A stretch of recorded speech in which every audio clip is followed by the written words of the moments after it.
IPL L ക്ലാസിക്കോയിൽ Chennai super കിങ്സിനെതിരെ ഫ്ലോപ്പായതോടെ നാണക്കേടിന്റെ വമ്പൻ റെക്കോർഡിനൊപ്പം എത്തിയിരിക്കുകയാണ് Mumbai Indians മുൻ ക്യാപ്റ്റനും സൂപ്പർ താരവുമായ Rohit Sharma.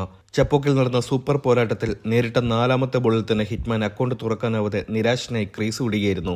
ഇന്ത്യക്കൊപ്പം ICC champions trophy കിരീടമുയർത്തിയ ശേഷം രോഹിത് കളിച്ച ആദ്യ മത്സരം കൂടിയായിരുന്നു ഇത്. മികച്ചൊരു ഇന്നിംഗ്സുമായി അദ്ദേഹം സീസൺ തുടങ്ങുമെന്ന് പ്രതീക്ഷിച്ചെങ്കിലും സംഭവിച്ചത് തിരിച്ചാണ്. ഇടംകയ്യൻ പേസർ ഖലീൽ അഹമ്മദാണ് രോഹിത്തിനെ മടക്കിയത്.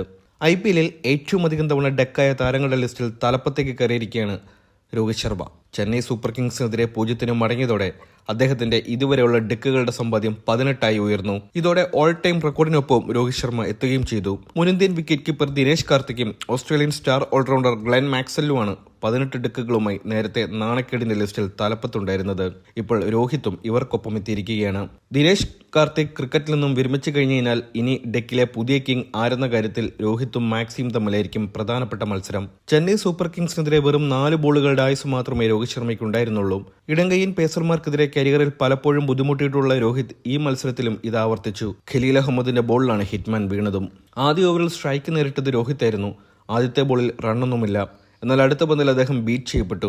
3ാമത്തെ ബോളിലും രോഹിത്തിന് റൺ എടുക്കുവാൻ സാധിച്ചില്ല. അടുത്ത ബോളിൽ തന്നെ അദ്ദേഹം പുറത്താവുകയും ചെയ്തു. സ്റ്റംപുകൾ ലക്ഷ്യമിട്ട് ഒരു സിംഗറാണ് ഖലീൽ എറിഞ്ഞത്.